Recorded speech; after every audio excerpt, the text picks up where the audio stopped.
Hello everybody, myself Dr. Ashok B. Surapur, Associate Professor, Department of Education, Karnataka State Akamadevi Men's University, Vijaypura, Karnataka State. You can watch my name Dr. Ashok B. Surapur as a YouTube channel. So today we shall discuss about CT03, that is teaching strategies, which is a course in the CT, and CT is the course at Ignou, certificate course in teaching English at Ignou. In that today we shall discuss CT03. In that, how we have to plan the teaching, and what is need for that is a lesson plan. Planning a lesson, that is course material to classroom process. How we have to teach the course materials, and what should be the nature of instruction at English classroom. The individual teacher dealing with her particular class of pupils, as we have seen, working within an already prepared framework. This framework, represented by the syllabus and materials, is general and common to all classes of a given level. It is easy to see that designers and producers of the common curriculum do not have access to all this detailed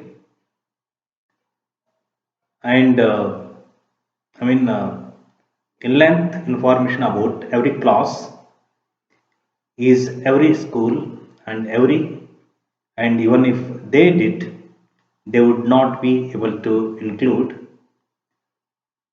it in a common curriculum in any meaningful way. Thus, the prescribed scheme found in the syllabus and materials amounts only to a loose and incomplete framework. The pre-designed syllabus, materials, framework, as we have seen, is general. Lessons occur in particular classroom and so have to be specific.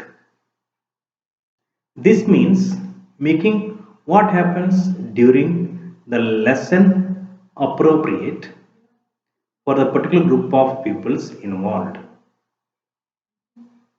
A teacher giving private tuition to a pupil tries to match her tutoring to the needs of this learner.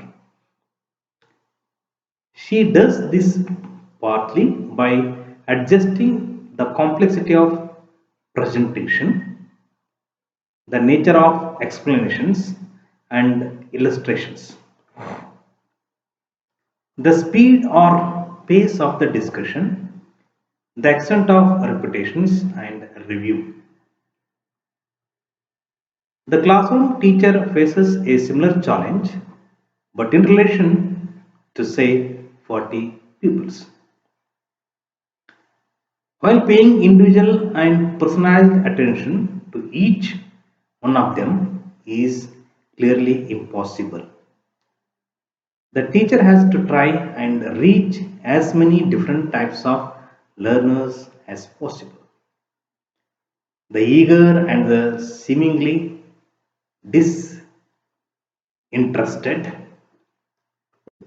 the capable and the weak, those who try hard and those who give up easily, those who cooperate and those who disrupt, and so on.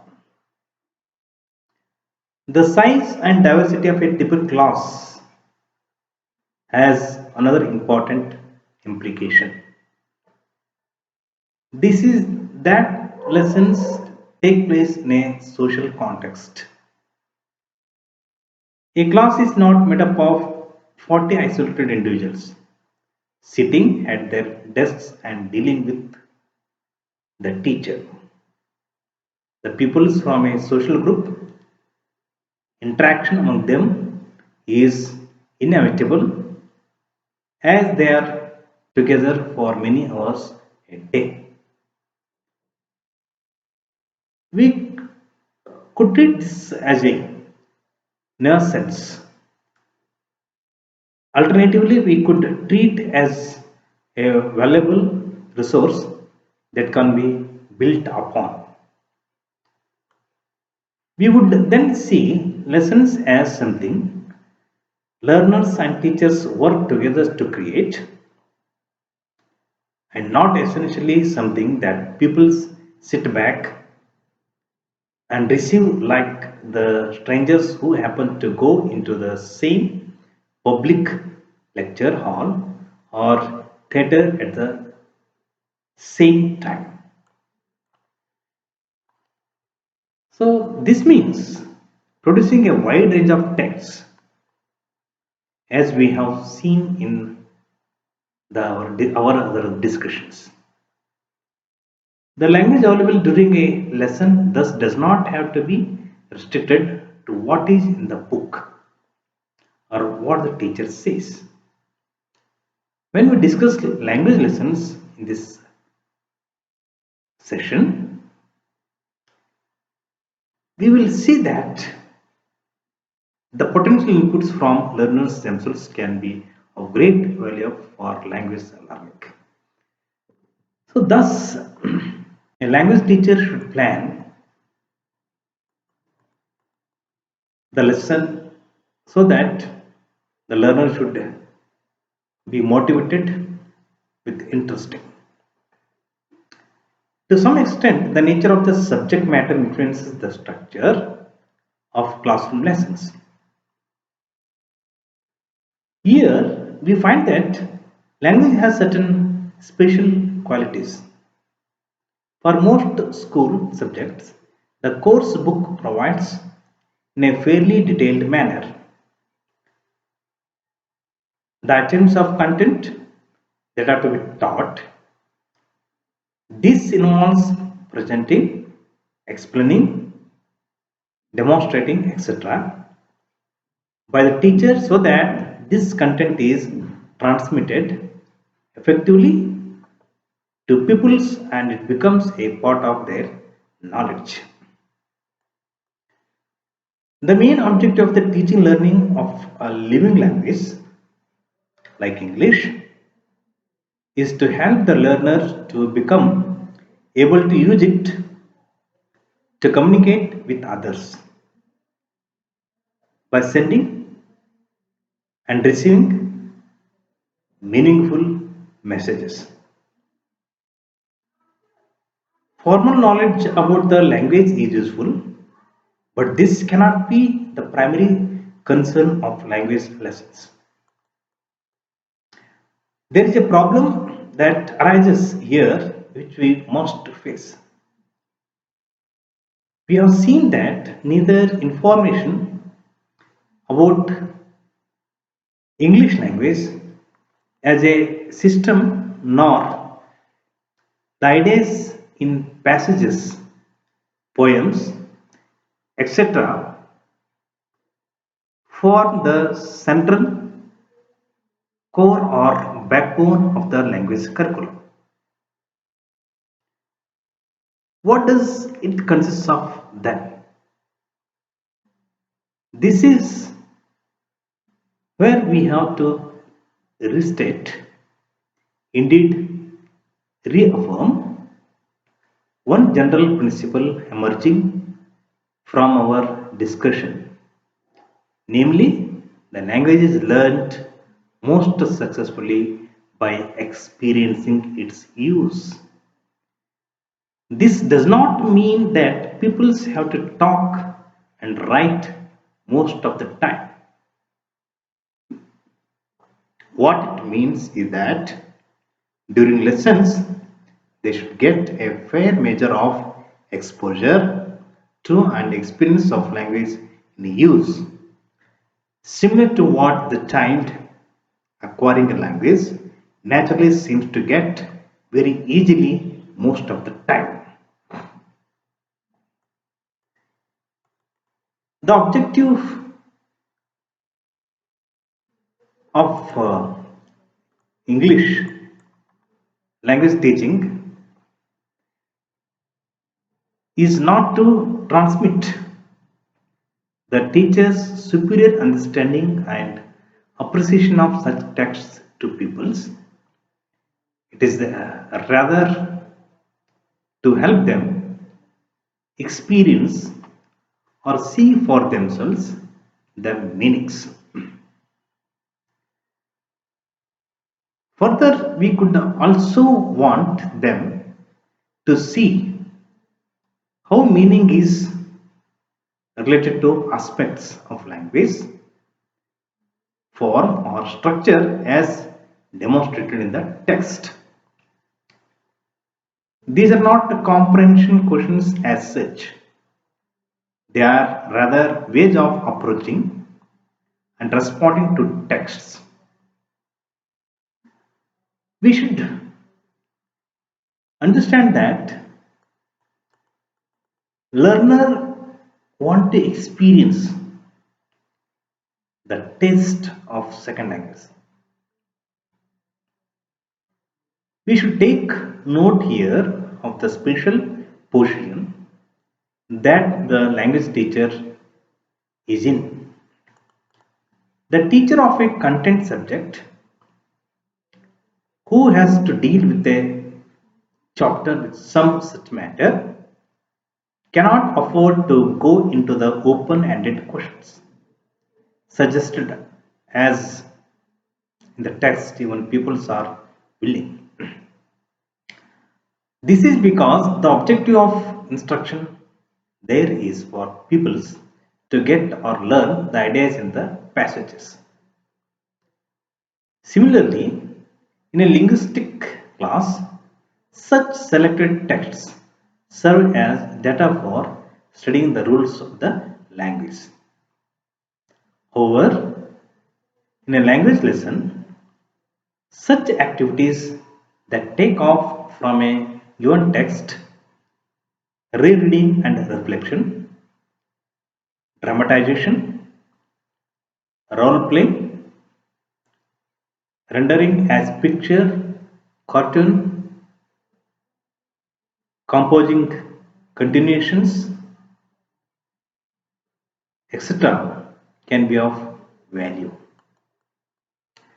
The general principle of language instruction that emerges from a discussion that the language lesson should provide for a variety of open-ended tasks demanding attention and effort and some measure of interaction on the part of all the pupils. Presentation and explanation of content by the teacher should be only one of the strands in the process of instruction in the classroom, but not the dominant one. However, learner activity is not an end itself. Simply reducing teacher talk will not automatically lead to language learning. Good English lessons do not simply happen, they have to be prepared and planned with great care. It is not only the what and how of presentation that has to be planned, but also when and how people are to be involved and how what they do produce can be built upon to create relevant learning experiences. Now, We have noted that the individual teacher is working within the framework represented by the syllabus and course materials. In a typical school, the academic calendar for the year will indicate the number of hours, periods for each subject over a term. And during each teaching phase before unit tests, monthly tests, terminal examinations, and so on. The broad sequencing and time allocation for major syllabus topics or units is also done at the beginning of the year. The teacher's real work towards planning and preparation for day-to-day instruction begins when the focus narrows down to what will be done in a series of lessons linked to a unit. The what questions here covers both topics, content, and instruction activity. However elaborate the course book, it will not indicate in detail the transactions involved when 40 pupils and the teacher work together to cover the given unit. Working these out in the form of a detailed plan for each lesson and related homework assignments is the responsibility of the teacher. It is true that many teachers, especially experienced ones, do not write out detailed plan for every lesson. We might note here that not having a neatly written plan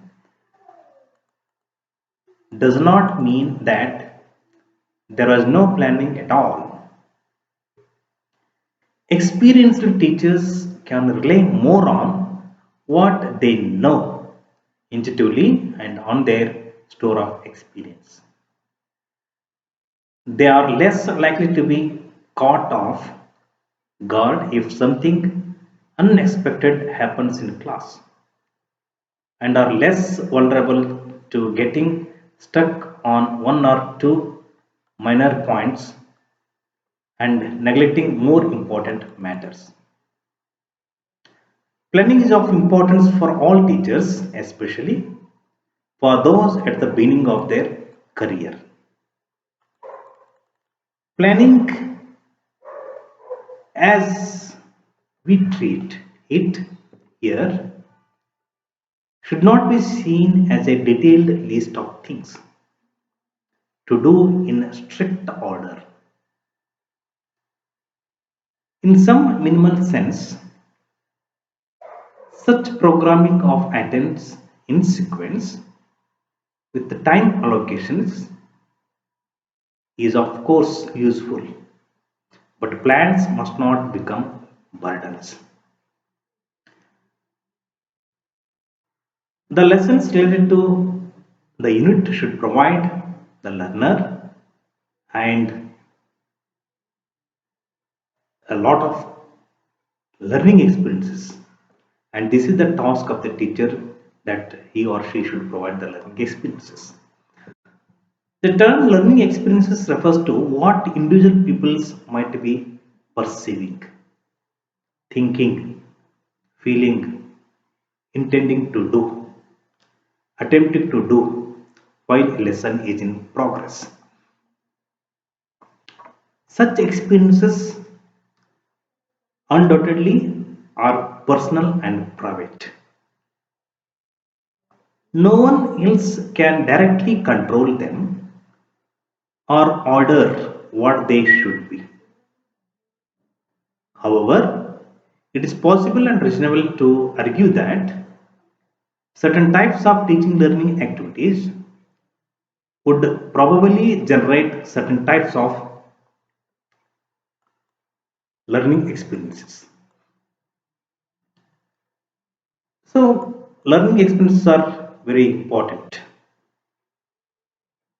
Given the wide variation in people characteristics and classroom situation across schools, some units will not match or suit some groups of learners because English classroom consists of multifarious and multi different personalities. This is where the teacher has to make conscious choices and decisions based on her intimate knowledge about her class, abilities, style, and discipline, interest, and above all, their learning history. That is what they have and not already learned or been exposed to in earlier classes or in other subjects. So, one aspect of planning for lesson is the listing of a series of things that the teacher will do and the pupils will do along with the time estimates. This would function like a detailed program schedule. A second aspect of planning is linked to the emphasis we now place on people involvement and participation. A class may find the proposed theme very exciting and virtually flood the teacher with their ideas, or they might be quite bold and unresponsive. In the former case, the teacher will have to manage the discussion skillfully and move to the next phase at an appropriate time. This has to be done sensitively. After inviting pupils to offer their ideas, it is unfair and discouraging to cut short the discussion suddenly after only a few have spoken. The teacher needs to anticipate what happens and be prepared. This is what lies at the heart of planning. So, the lesson plan is very important. An English language teacher should plan rigorously so that to catch hold the interest of the teacher in the interest of the learner in the language learning. So in the same way, the classroom management is also very important. So how a teacher should manage the English classroom? In order to become an effective teacher, besides planning of lessons, use of audiovisual aids, adopting varying techniques in the classrooms, it is of paramount important that a teacher should be able to manage the classroom. By manage, we mean to be able to handle the goods that we have planned effectively and systematically. The goods means on the part of the learner's hope, with no danger of deviating or being forced to deviate from our goal. So, does not mean that we should not be flexible. Of course, we have to be flexible, keeping the spirit of the class in mind. Nevertheless, it is important that we develop the skill of classroom management. Traditionally, teachers have managed their classroom by what is known as the lecture method. It's just a passive, means making the learner passive. In this method, the teacher stands in front of the class and speaks while the pupil patiently listens to her. The advantage of this method is that the pupils get to listen to the best language model that is available. However, this method has certain flaws. That is, the students get very little or almost no time for interacting or sharing their viewpoint. It implies that most of the students hardly ever speak. Moreover, the weak and the shy ones may be unable to move at the same speed as the teacher, and thus they find learning burdensome. Therefore, some other ways of engaging the students in learning activities is by pair work and group work. In this mode of learning, the students participate actively and find learning an enjoyable experience. Now, pair work is very important. Pair work is perhaps the most convenient method of promoting active participation and interaction among learners. Typically, two friends sitting next to each other do something together. This could range from discussing the answer to a comprehension question to working for several minutes on a complex and well structured task. Since only two students are involved, it is not easy for either of them to switch off. So, pair work is also quite effective in keeping students actively involved in learning tasks. When the class is divided into pairs and all pairs work on their task for some time, this is called simultaneous pair work. The formation of pairs can be of two types, that is, fixed pairs and flexible pairs. Now let us see fixed pairs. Here a student works with a partner who is his or her neighbor in order to complete the work assigned. In order to acquaint with the students with this new way of interacting, it is best that the pairs for interaction are the same for some time. And this fixed pairs is helpful in learning the language. Now, second one, flexible pairs.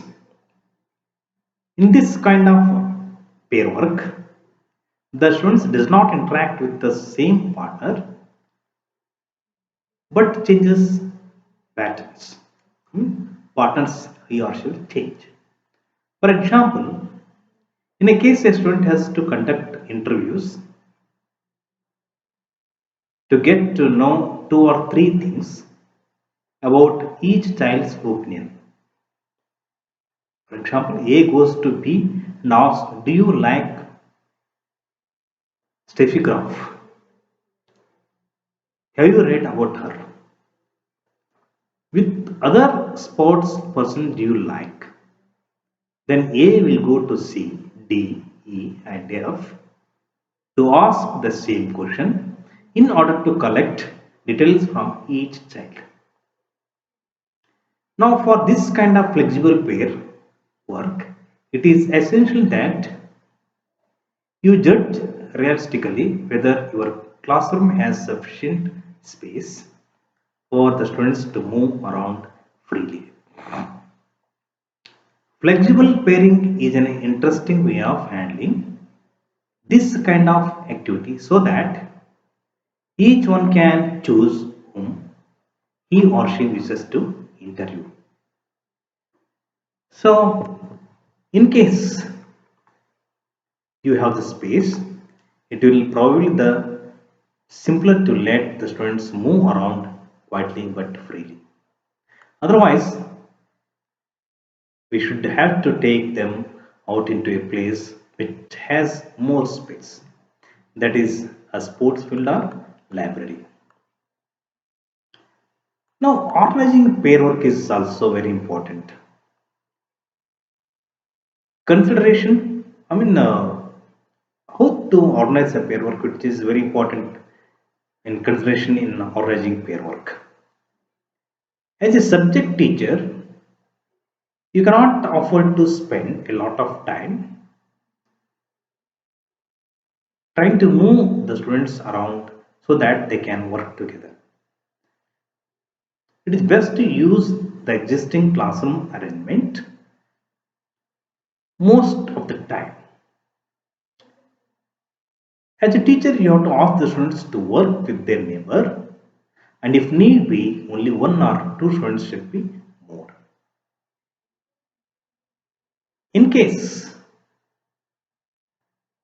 we have a class where children are seated in two or threes, let them work that way. That's also a very good task. And how to monitor pair work? In order to monitor pair work, the teacher moves from pair to pair without disturbing the students.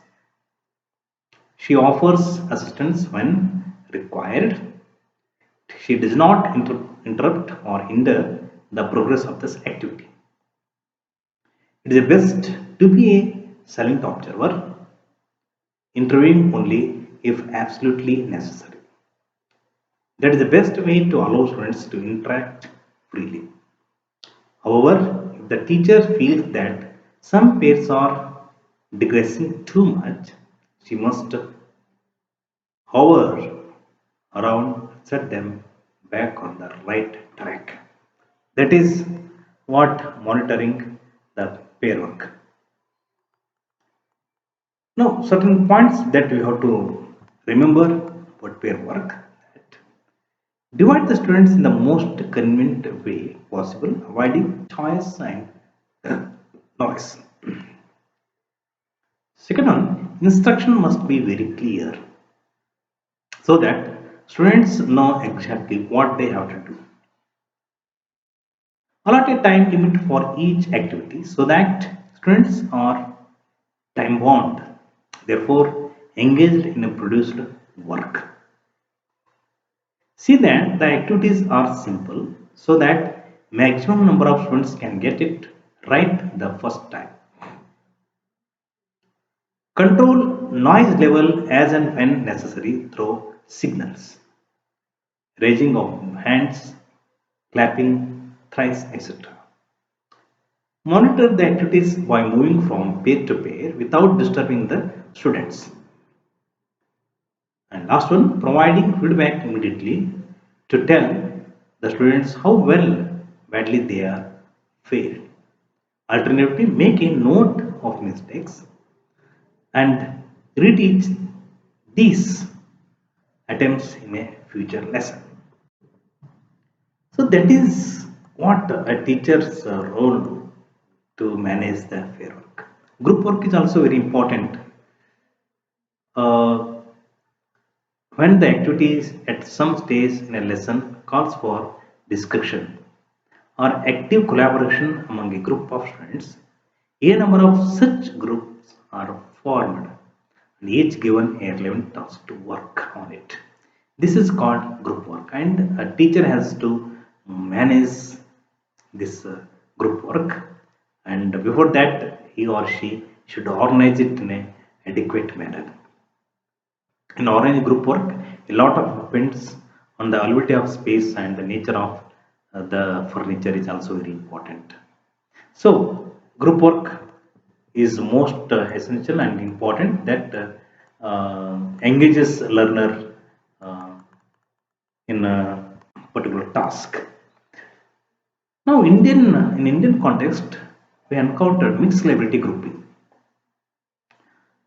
The main purpose of group work, as we have seen in our Indian classroom, is to promote interaction among learners. It is this process that really matters, not the speedy arrival at solutions or answers. This is why it is a good idea to form groups of mixed ability so that both weak and good students can interact with each other. Students do assist one another because the activity requires cooperation and collaboration. A special challenge that faces us in relation to group work is that of fully exploiting the diversity within the group of learners. That is a major challenge. Differences in ability are only one aspect of this diversity. Even more interesting is the variation in the social, cultural, linguistic backgrounds. Linguistic diversity is a special feature and potential feature of the typical Indian classroom. So, group is more important, and how to monitor the group is also very important. So, group work, for that a teacher should get ready uh, to form the groups in the classroom, and before forming the groups he or she should keep in mind certain points. Let us see those points. Number one, simplify group formation. Here, don't move the furniture unnecessarily. Try to get 4 to 6 students in a group. Ask them to turn around to face students at the back. Second one, have mixed ability grouping. It is advisable to form groups with mixed ability. It would encourage peer assistance. Third one, select the activities carefully. Simplify the task that is key to the student's level. Give clear instruction and set time limit. And fourth one, avoid interference. Offer help only when asked. Otherwise, allow free discussion.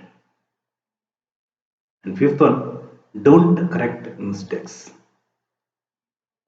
Make a note of the mistakes and reteach the following day. Get a feedback. Last one, very important to take a feedback from the groups. This is how group work works.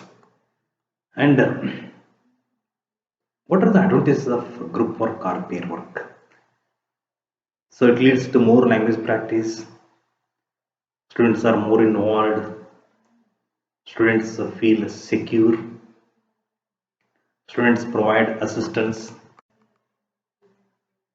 Students find the variety of tasks interesting.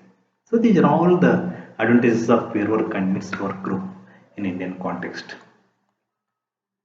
So we have seen the peer work, group work, and mixed ability classrooms, and let us see individual work. When we have emphasized the advantages of peer work and group work, we must not forget that the ultimate aim to help the learner become self-reliant. Therefore, we must provide ample opportunity for the student to function individually at his or her own speed in the class. They can do this in the reading and writing tasks when all the students are doing the same task independently. Individuality is equally important, and the students can relax from outside pressures. Pressures in the sense no peer pressure, no time limit, or competitive spirit. In these settings, the student learn to rely on his or her own resources. When an activity is designed for individual work, students should read the instructions first. You should ensure that all the students have understood the task clearly. If necessary, give an example to illustrate your point. Then set the activity. While the activity is going on, you should move around the class and provide help wherever necessary.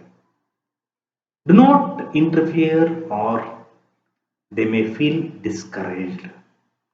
Students will work at different speeds, so the class will not finish the task at the same time.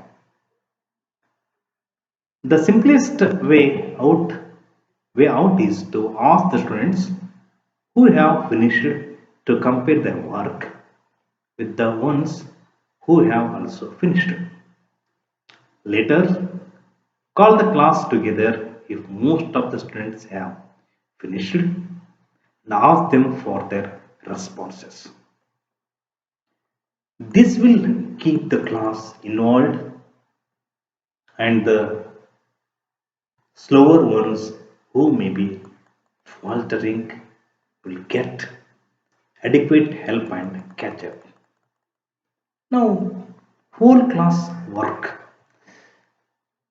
In a traditional classroom, all the students sit in rows. They face the teacher who stands in front of the class and address them. She presents or explains a point and directs questions to the students. The students in turn direct all their responses to the teacher and not to fellow students. This arrangement is suitable if you are setting an individual activity or if you are giving formal instructions to the class. This arrangement is also followed right after peer work or group work and the students are reporting to the teacher. And also when the teacher is reteaching certain points related to errors noted in the previous class or written work. This is how group work and teamwork or individual work helps in language learning context. So monitoring instruction is also very important. So in this case, we will remember the reflective teacher. So monitoring the classroom and reflective teacher are very important terms uh, which are need of the moment in English classroom teaching learning process. The teacher has to judge the situation from lesson to lesson and indeed from stage to stage within lessons and make appropriate decisions and choices. For this, she needs to seek and obtain information to fine tune her teaching so that the best use is made of the opportunities the classroom context provides. Watching and keeping track of something that is happening is something that we do quite naturally and almost unconsciously as part of our everyday lives. Sometimes this is very deliberate and conscious. For instance, while crossing a road with heavy vehicular traffic or driving on such a road or while cooking something unusual or special, we tend to pay close attention both to what is happening around us and to our own actions. However, while engaging in routine and habitual activities, we hardly pay any attention to the detailed actions or steps. However, we are monitoring here too because as soon as something unusual happens or something goes wrong, we immediately become fully aware of what is going on. This process of watching or observing something as it happens is called monitoring. The word monitoring doesn't have associations with inspection and evaluation by an external authority. The traffic policeman, the health inspector, so they are external agents who have been vested with some power or authority. However, there is another quite a different mode of monitoring that people engage in without any official power to do so being given to them. So, this is how monitoring occurs in the setting of the classroom lesson. After all, a lesson is a planned sequence of activity leading to a goal. Let us see one example. A science teacher is explaining a new concept. She presents two detailed examples to help clarify the concept. She notices that many students are puzzled and are glancing at one another anxiously. She decides to take up a somewhat informal example, one that was not in her plan initially. So, let us take another example. A language teacher dealing with a prose extract has allowed about 15 minutes for discussion in small groups in her plan. The class does not seem very enthusiastic and the groups taking long time to settle down.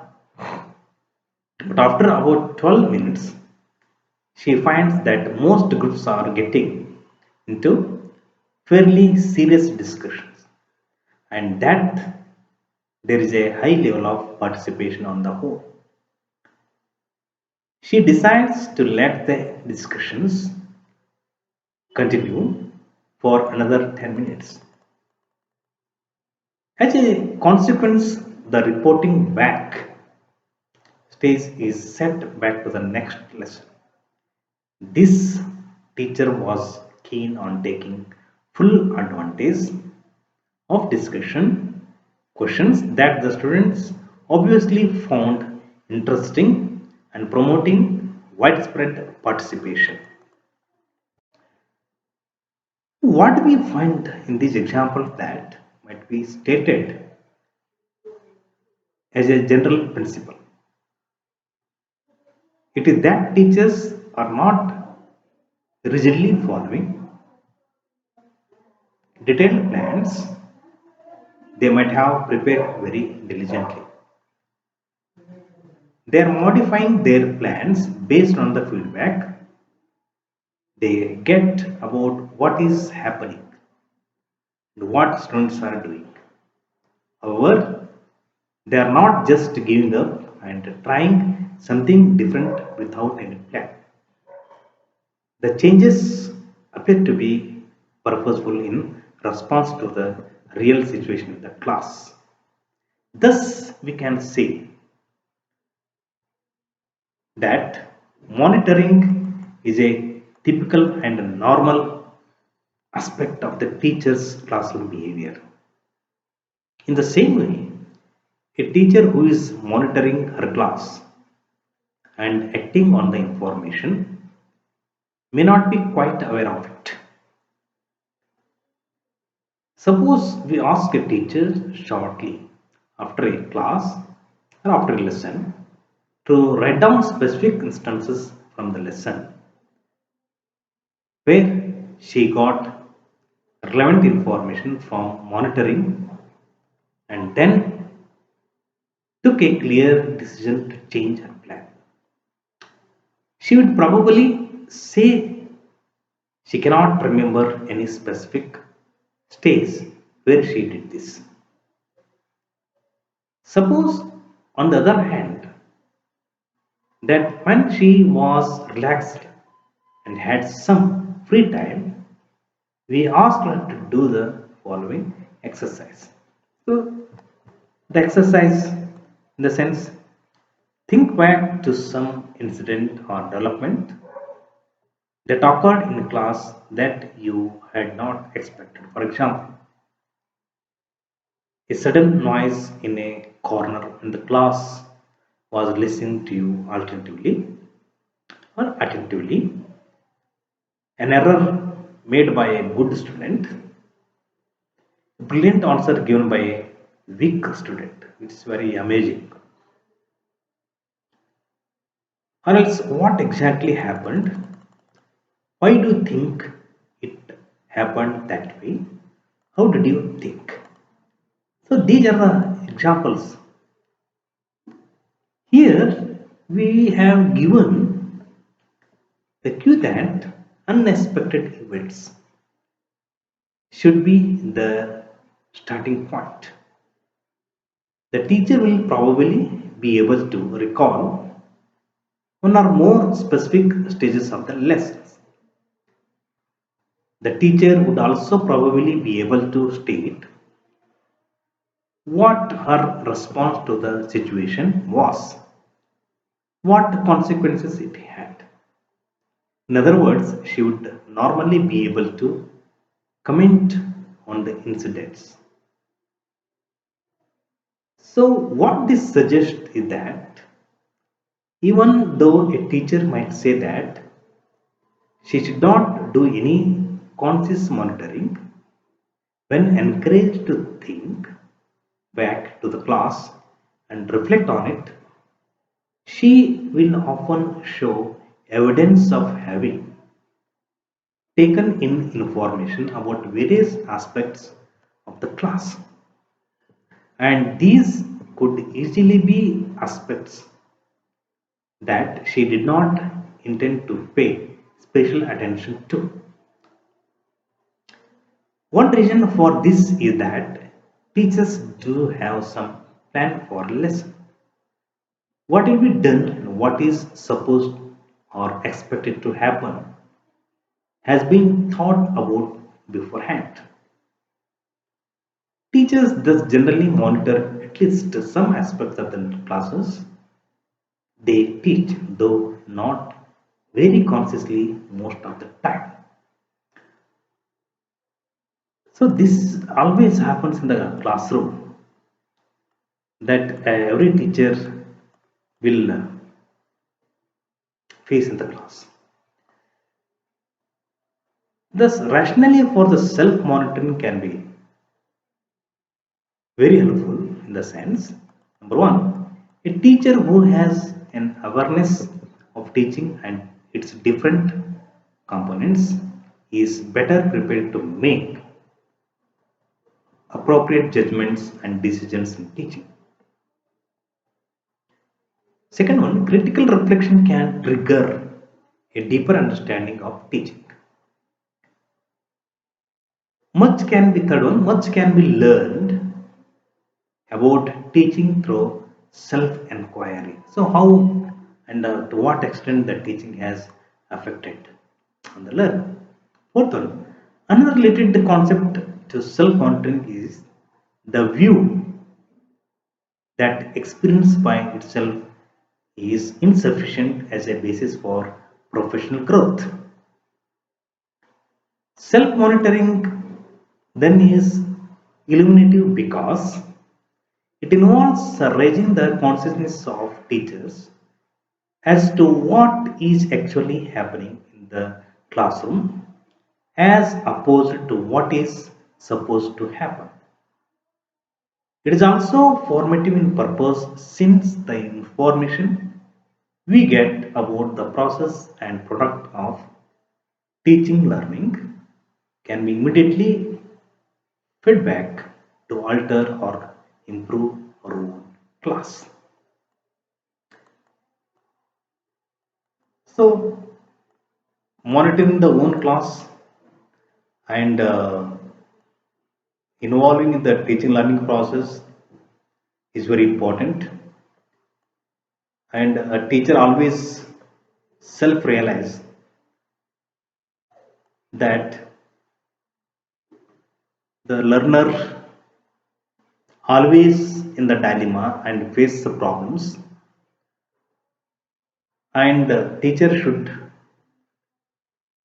get out, they should collect their opinions and find out the solutions for their questions. The questions always trigger in the mind of learner is that English is much more difficult than other languages, and English is the most important language in the world.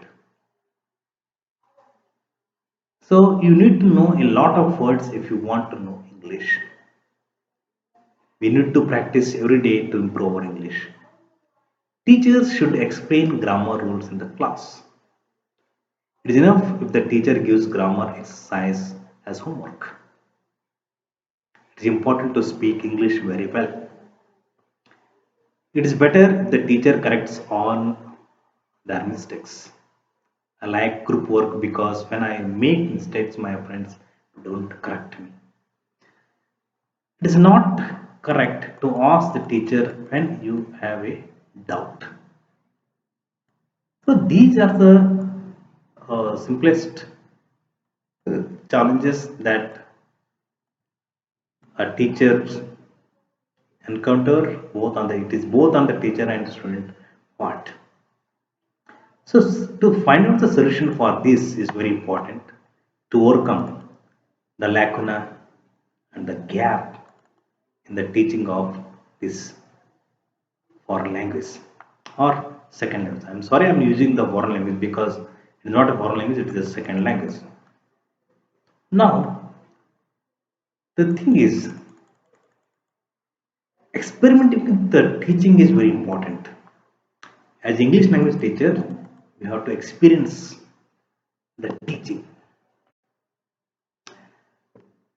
Action research or practitioner research is conducted by teachers in their own classroom and schools, oftenly.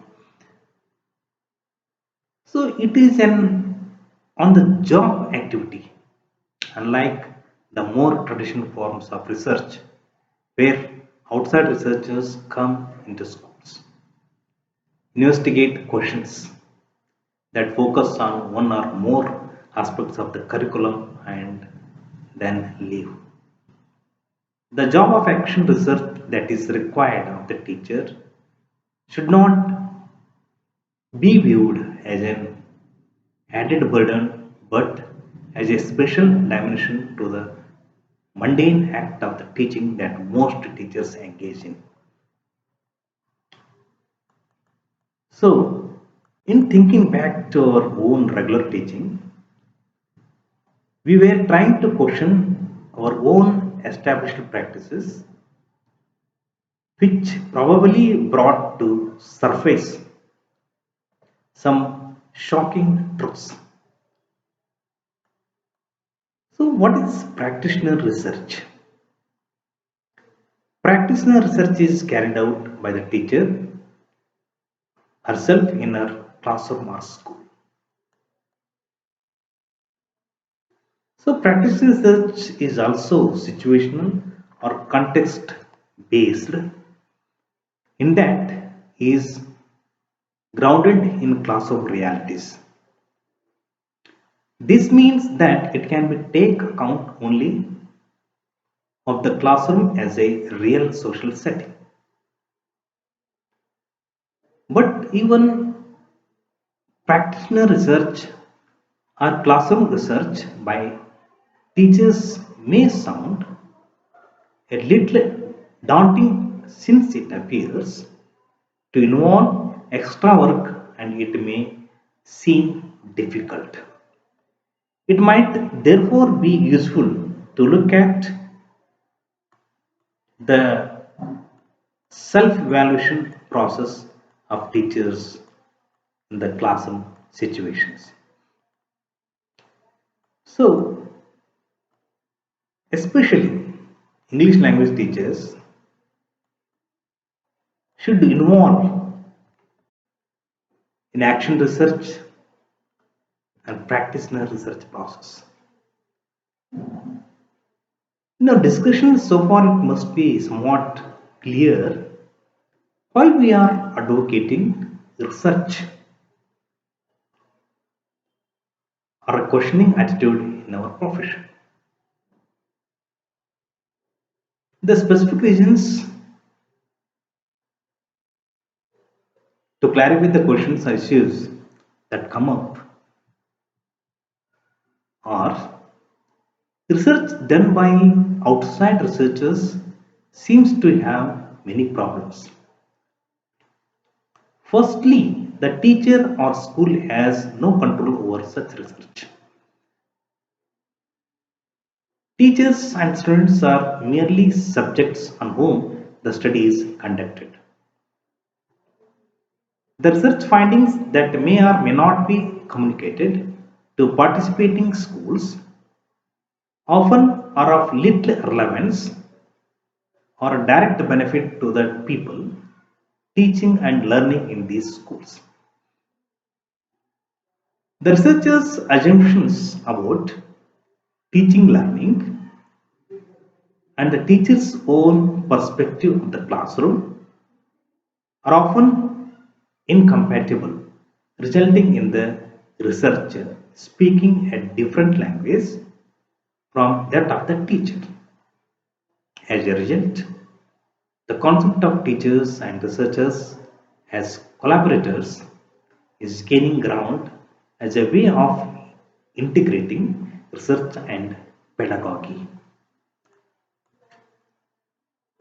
Often, when teachers use knowledge generated by researchers by way of policies or directives, they are rather dissatisfied because these directives or policies may not be relevant to their experiences.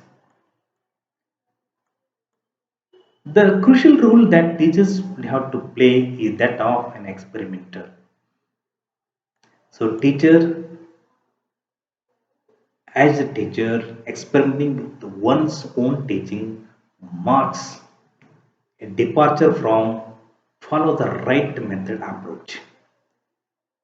The implications here is that there is no correct method which will work for all students in all situations. If this is so, the teacher will have to examine any approach with a critical eye and adopt an experimental approach to incorporating it into the classroom.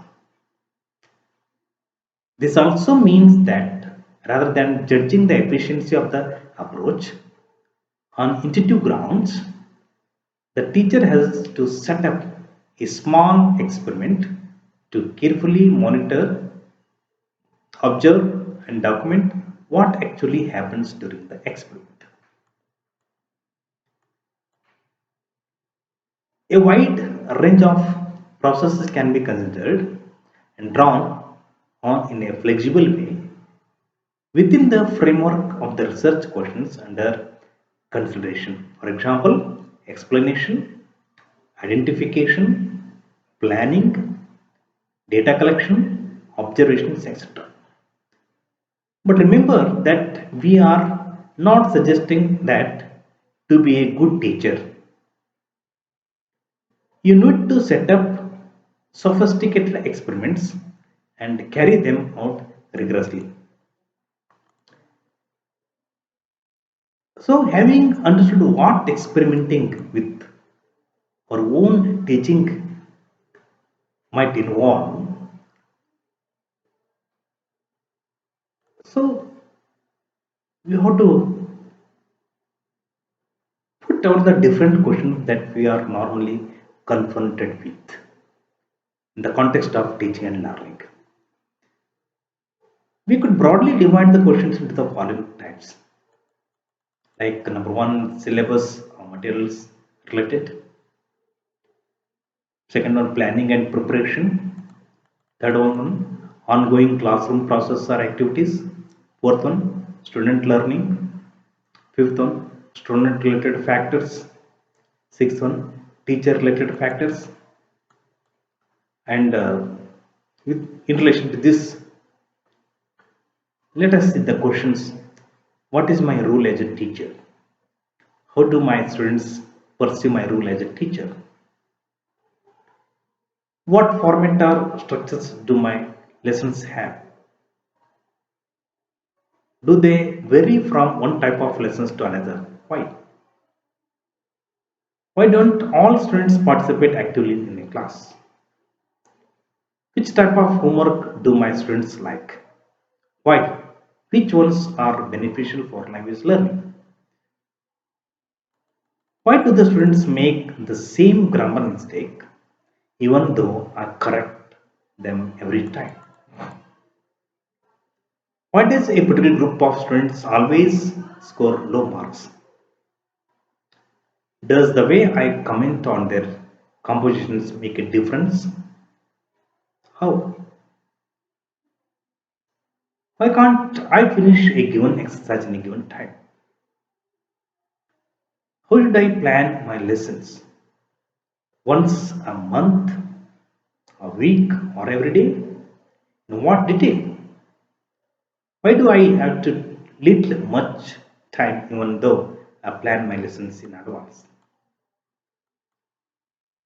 So all this help us experience the teaching folk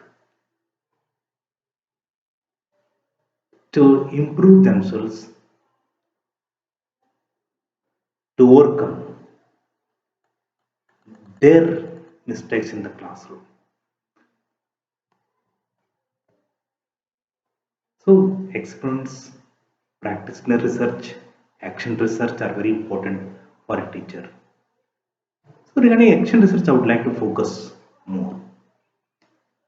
It helps the teacher to critically reflect on her own teaching, get student responses to her performance, to the materials, about themselves and their peers.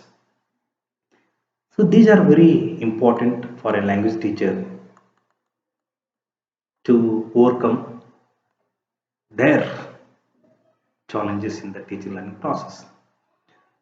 Once again, action research or practice research is carried out by the teacher herself in her classroom or school. By conducting this research, the teachers critically look at their own classrooms for the purpose of improving the quality of instruction.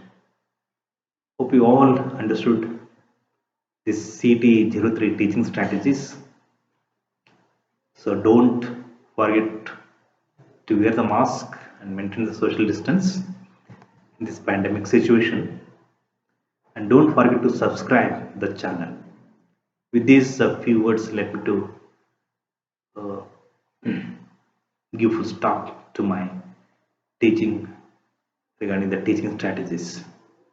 So thank you very much, thank you and all, and have a nice future. Thank you.